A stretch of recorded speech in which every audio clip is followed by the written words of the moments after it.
মই বৰ্তমান উপস্থিত আছো শিৱসাগৰৰ ফুকননগৰৰ গুৰুকুল বিদ্যা মন্দিৰত। আজি শিৱসাগৰৰ ফুকননগৰৰ গুৰুকুল বিদ্যা মন্দিৰত প্ৰজ্ঞান নামৰ এক্সিবিশন এক অনুষ্ঠান অনুষ্ঠিত কৰা হৈছে আৰু এই অনুষ্ঠানত হিন্দী, অসমীয়া, গণিত, বিজ্ঞান সকলো বিষয়ৰ লৈ আচলতে এক প্ৰদৰ্শনীমূলক অনুষ্ঠানো অনুষ্ঠিত কৰা হৈছে ছাত্ৰ-ছাত্ৰীসকলৰ মাজত। আৰু এই বিদ্যালয়ৰে এজন গণিত বিষয়ৰ শিক্ষক ডক্টৰ জগত দাসে এটা মেচিন সাজি উলিয়াইছে। আমি দেখিছিলোঁ যে বিগত সময়ত কৰোনা মহামাৰীয়ে যিদৰে ভয়াৱহ ৰূপ ধাৰণ কৰিছিলে, সেই সন্দৰ্ভতে তেওঁ ছাত্ৰ-ছাত্ৰীসকলৰ মাজত কিদৰে সাৱধানতা অৱলম্বন কৰিব পাৰি, কোনো কেমিকেল নোহোৱাকৈ কেনেকৈ চেনিটাইজ কৰিব পাৰি, এটা মেচিন সাজি উলিয়াইছে। আৰু এই মেচিনটো আজি এক্সিবিশন এক অনুষ্ঠানত প্ৰদৰ্শিত কৰা হ'ল। আৰু মই মোৰ সৈতে বৰ্তমান উপস্থিত আছে শিৱসাগৰৰ জয়সাগৰৰ মহাবিদ্যালয়ৰ পদাৰ্থ বিজ্ঞানৰ অধ্যাপক ডক্টৰ ৰাজীৱ শইকীয়া। আজি মই এই এক্সিবিশন অনুষ্ঠানটোৰ সন্দৰ্ভত তেওঁৰ পৰা কিছু ভাষ্য ল'বলৈ চেষ্টা কৰিম।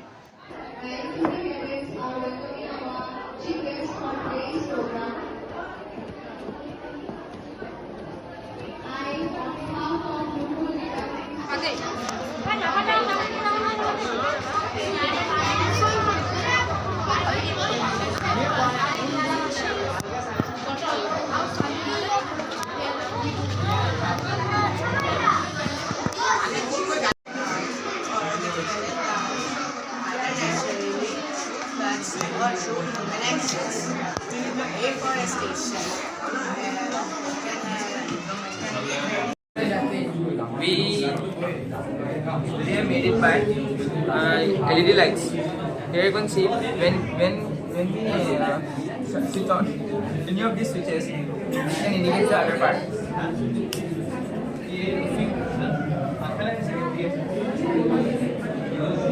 শিৱসাগৰৰ অগ্ৰণী শিক্ষানুষ্ঠান গুৰুকুল বিদ্যা মন্দিৰ স্কুলৰ এনুৱেল এক্সিবিশন প্ৰজ্ঞান নামৰ অনুষ্ঠানটোত আজি মই উপস্থিত আছিলোঁ।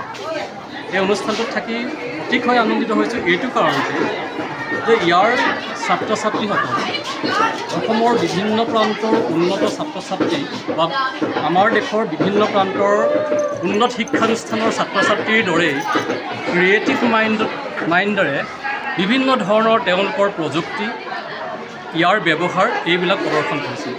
আপোনালোকে জানে যে ৰাষ্ট্ৰীয় শিক্ষানীতি, যাক আমি নেশ্যনেল এডুকেশ্যন পলিচি 2020 বা NEP 2020 বুলি কওঁ, ইতিমধ্যেই ভাৰতবৰ্ষৰ বিভিন্ন ঠাইৰ লগতে অসমতো ইমপ্লিমেণ্ট হৈছে।